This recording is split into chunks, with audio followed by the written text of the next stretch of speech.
Hi, video about consciousness here.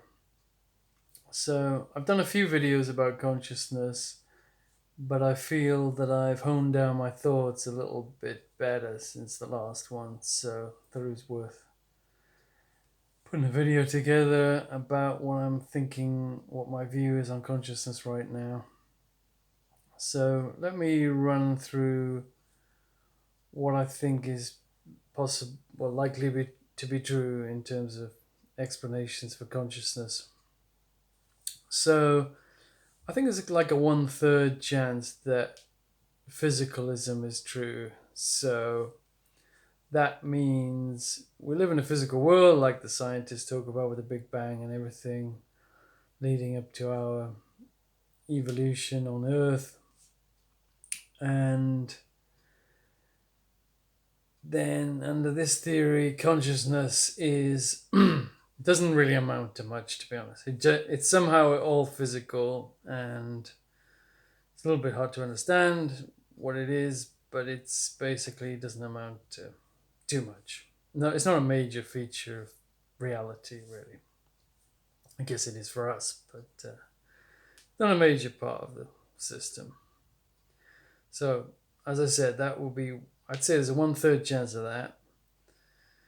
I'd put a one sixth chance on dualism being true. So, with dualism, the physical world is real, just like in physicalism, but there's also another element of reality, which is consciousness, which is kind of not physical in some way. I've done videos in the past about this when I was a dualist, and so I still think there's a chance of that one. Then I'd put like a quarter chance on this theory of consciousness, which I've come up with recently since the last video. So I've been trying to run through different possible names for it, but I think the best one I've come up with so far is evolved souls or something like that. So the evolved souls view. I won't tell you what that is just yet because probably gonna the one I'm going to talk for a little while about.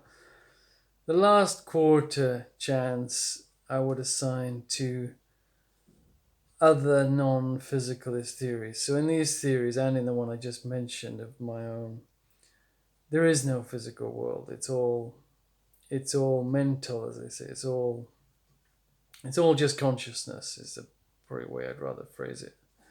It's all consciousness. All reality is consciousness. But with this last quarter chance, I would say these are kind of theories you might hear on the internet of consciousness. There's a guy called Bernardo Kastrup. He's got a theory. There's a guy called Donald Hoffman. There's a whole bunch of different non-physical views you can have. That's not really what I'm here to talk about here. But I obviously attach some plausibility to those positions. So my evolved souls view, let me explain that a bit more. So what I think is happening is that I'm conscious, but none of the people I know in my life are actually conscious. They're all just part of my experience. They're all just kind of like figments of my imagination. You you could say. I mean, I don't literally think that, but they have that kind of status. They don't have conscious experiences in themselves. I do believe they have intelligence, but it isn't conscious. And what I'm saying, the evolution part of this is that I think that reality started with one very simple consciousness, which is having a very kind of limited experience, and then for some reason that consciousness divided into two very similar consciousnesses, and then divided again and kind of reproduced. And for some reason, consciousnesses that have more complex experiences tend to reproduce more readily than ones that don't. So that's how it's evolved.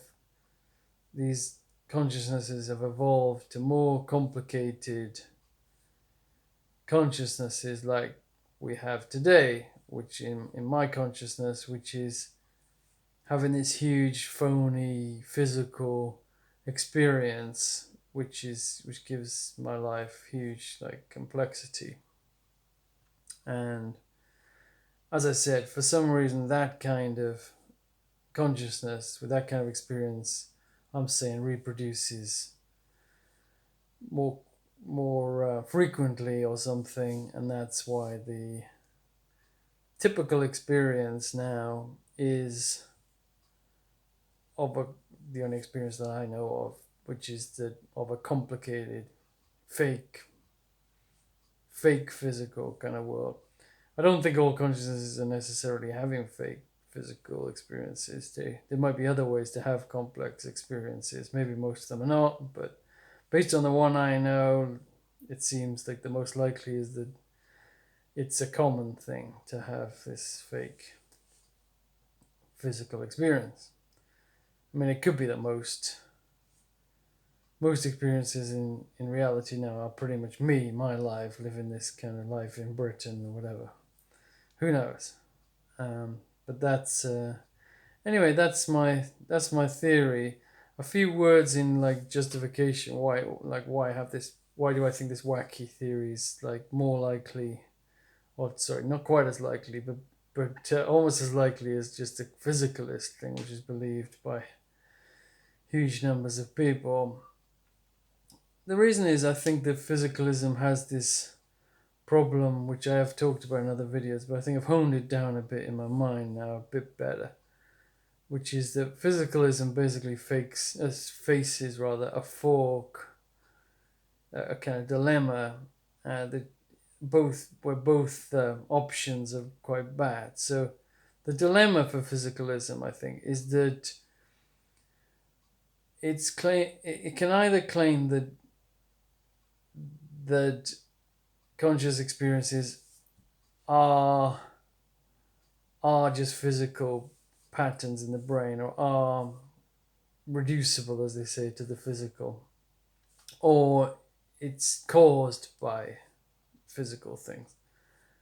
But I think either option is a bit problematic because, okay, take the first one first. If a conscious experience is just a shape in the brain or a pattern in the brain, that's just like saying something akin to sadness is an octagon. It just seems like, I mean, obviously there's patterns in the brain like shapes in space and time as well, but ultimately they are kind of just shapes. And to say something like is an octagon, like a feeling is an octagon, you are just taking some two completely different things, and in order to fit your grand theory, you're kind of saying that they are the same thing. It's like a person in Banana Land finding an orange and saying that's a banana because it must be, because this is Banana Land. But then the second option is that if these shapes in the brain are creating consciousness, then how does a physical brain know about that? Because a non-physical, we don't have a closed physical system here, supposed to be. So how would the brain ever receive this message that is beyond the physical? So the brain can only know shapes, can't it? Basically. So that's the main argument. I could do more arguments against the other sort of options and why I think that they are as likely as they are. But I don't have too much time now, so I think I'll wrap it up. But anyway, I hope you found my theory interesting, and all the best.